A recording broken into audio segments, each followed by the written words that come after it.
Ang gugulo nila, oh. Pag umaga, ganyan sila, ang gugulo. Ayan. Wala nang, ang gugulo nila.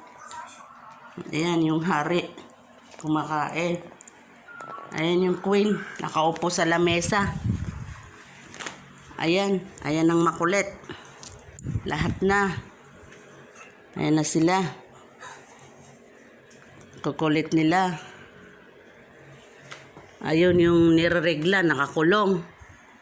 Kasi inaabangan ng dalawang lalaki. Uy, ito, kahit na nireregla to, hindi nila mano kasi ang tapang eh. Nila talaga itong magalaw eh, kasi amoy mo lang yung buntot niya, galit na galit na. Ito si Mimi, okay na siya, magaling na. Ayan yung isa, oh. Ayan si Batbat, oh, lambing-lambing yan, oh. Tingnan mo, mag-away ang dalawa. Oh. Oh, tingnan mo nangyari sa sopa ko, sirang-sira na.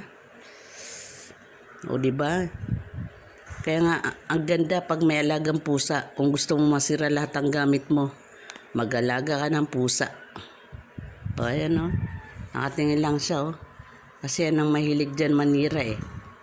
O, diba? O, nakatingin lang siya, oh. Ano, Mimi? Maganda pa yung kinauupuan mo dyan, Mimi? Tingnan mo, sirang-sira na yung sopa, oh. Kahit na gusto mong palitan, sisirain lang nila. Kaya ayaw mo ng ganyan yan.